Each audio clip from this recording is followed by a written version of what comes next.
This is the fastest growing major economy on earth.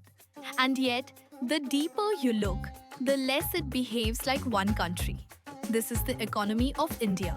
On the surface, the story is simple. India is growing faster than any other major economy.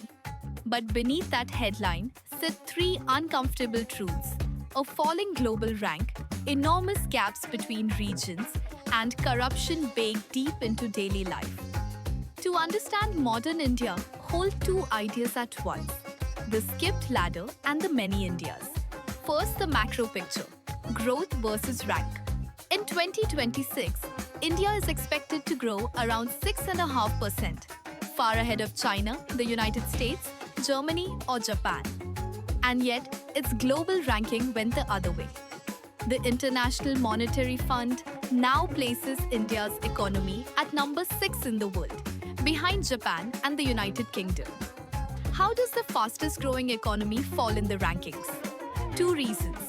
The rupee fell about 11% against the dollar, shrinking its dollar value, and a change in how the data is measured cut the headline figure by roughly 4%. It grew in rupees but slipped in dollars. Second, the divide. There is not one India, there are many. Look at income across the states, and the gap is staggering. The richest, like Goa, are roughly 4 times the national average. 5 southern states hold just 20% of the population, but produce nearly a third of the entire economy. Most of the electronics exports, most of the IT services, most of the global business hubs. And here is where it gets explosive. In 2026, a long freeze on political seats is set to end. The faster growing north could gain seats, while the south, which slowed its population growth, could lose influence. The south pays more in tax and gets less back. Resentment is rising. Third, corruption, structural, everyday, but slowly improving. India ranks 91st out of 182 countries on the Global Corruption Index. In one Asian survey, 39% of people said they had paid a bribe, the highest in the region. The cost to the economy is estimated at over 1% of GDP every year. There is progress. Digital government and direct payments have cut out many middlemen. But the hard problems remain: political funding, the police, the courts, and land. And once again, the pattern follows the map. The worst hit states are the poorer north: Bihar, Uttar Pradesh, Rajasthan. The cleanest tend to be the wealthier south, like Kerala and Goa. Fourth, information technology. India's great strength, with one catch. India dominates global IT outsourcing, more than half of the entire market. Software service exports topped $150 billion, powered by over 5 million developers. Why so strong? 5 reasons. The English language, a vast pool of engineers and elite tech schools, low costs, and a time zone that lets work continue around the clock. The Y2K boom that opened the door, and the economic reforms of 1991. But here is the catch. India is powerful in software services and weak in hardware. When it comes to making the chips themselves, it trails far behind Taiwan, Korea, and China. Fifth, artificial intelligence, a threat to those IT jobs, but a shift, not a collapse. The threat is real. One giant, TCS, cut over 23,000 jobs in a single year. Across the sector, around 40,000 roles disappeared. The era of the easy IT job is ending, but it is not a collapse.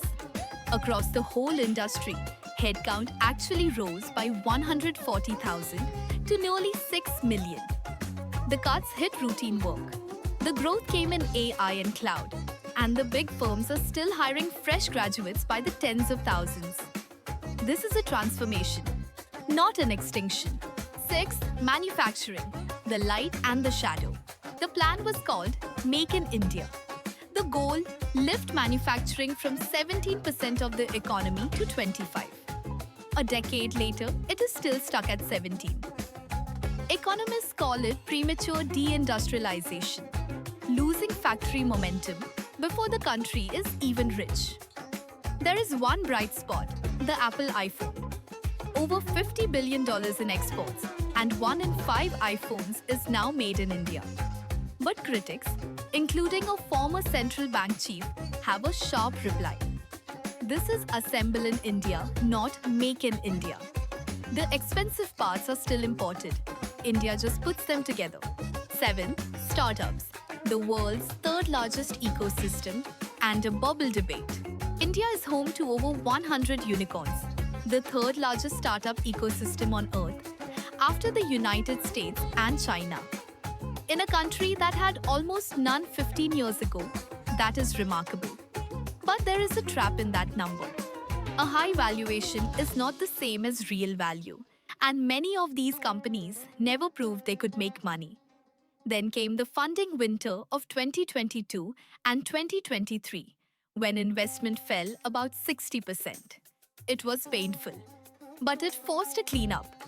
The survivors are leaner and finally focused on profit. 8. Poverty, a genuinely historic decline. This is the brightest number in the whole story. Extreme poverty fell from 16% to just over 2% in 11 years.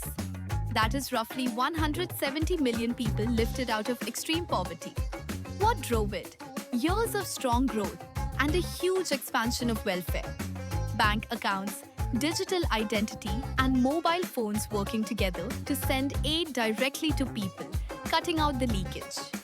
But a caution, how you measure poverty changes the numbers, and the gains still follow that same north-south pattern. The two Indias once again. 9th, infrastructure, a fast build and a massive gap.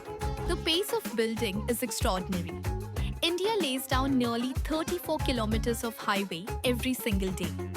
Government capital spending has risen 5-fold in a decade. And yet, for a top 5 economy, the infrastructure is still strikingly thin. Every monsoon season brings collapsed bridges and washed out roads. Cities strain under fragile, overloaded systems.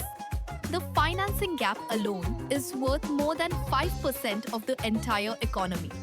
The cranes are everywhere, but the gap is bigger still. So pull it all together. India skipped a rung on the ladder. It leapt past mass manufacturing, straight from farming into services.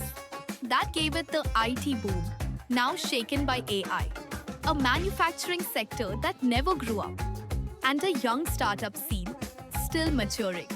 It all converges on one truth. The South is rich, the North is poor. Income per person is stuck near $3,000, and the jobs problem is unsolved. The fastest growth on earth, and still not one India but many. Next time on Understanding Asia, Singapore. No resources, the size of a single city. So how did it become the richest nation on the planet? Subscribe and we'll see you there.